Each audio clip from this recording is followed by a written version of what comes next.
Hello everyone, welcome back to my another new video. And guys, this is Shayon, your English learning partner. And guys, now today I would like to show you a historical and architectural gem in the northern part of our country, which is really famous and which is known as Nayabad মৌস। So প্রিয় দর্শক শ্রোতা, এই মুহূর্তে আমি দাঁড়িয়ে রয়েছি আমাদের উত্তরবঙ্গের একটি বিখ্যাত জায়গা যেটাকে আমরা নয়াবাদ মসজিদ নামে চিনি। And it's situated the village, Noyabad village of Dinajpur district, and it's also situated next to the Kamtuji temple. অর্থাৎ প্রিয় দর্শক শ্রোতা, আমাদের এই নয়াবাদ মসজিদটি আমাদের কান্তুজি মন্দিরের পাশেই অবস্থিত। When it was built in the rule of Mughal Empire in 1793.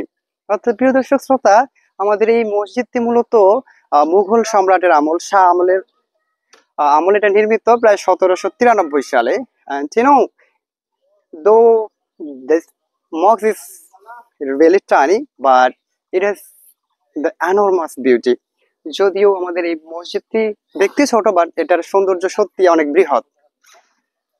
And guys, here you can see the mosque has 3 domes and 4 octagonal corners. This is really the beautiful side of this mosque. অর্থাৎ প্রিয় দর্শক শ্রোতা, এই মুহূর্তে আমরা দেখতে পাচ্ছি এই মসজিদের 3টি ডোম, সেই সাথে 4টা অক্টাগোনাল কর্নার।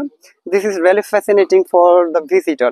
এটা সত্যি একটা মনোমুগ্ধকর জিনিস আমাদের পরিদর্শনকারীদের জন্য।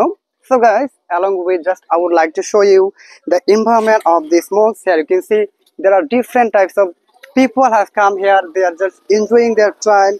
They are taking photo by using their smartphone. So how is your feeling after watching this video? অর্থাৎ প্রিয় দর্শক শ্রোতা, আমরা এখানে দেখতে পাচ্ছি বিভিন্ন ধরনের মানুষ কিন্তু বিভিন্ন জায়গা থেকে এসেছে এবং তারা তাদের সময়টাকে খুব সুন্দরভাবে উপভোগ করতেছে। তারা অনেকে অনেক কাজে ব্যস্ত।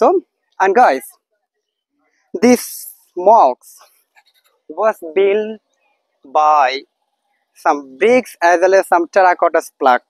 অর্থাৎ প্রিয় দর্শক শ্রোতা, এই যে আমরা মসজিদটি দেখতে পাচ্ছি, এটা মূলত আসলে কিছু ইট এবং পোড়ামাটির ফলক দিয়েই নির্মিত। along with the architecture provide to reflect some ancient incident by using this terracotta plaque. অর্থাৎ প্রিয় দর্শক শ্রোতা, আমাদের যে স্থপতি তিনি কিন্তু চেষ্টা করেছেন এই পোড়ামাটির ফলক দিয়ে বিভিন্ন অতীতের যে ঘটনা সেগুলোকে আসলে প্রতিফলন করার জন্য।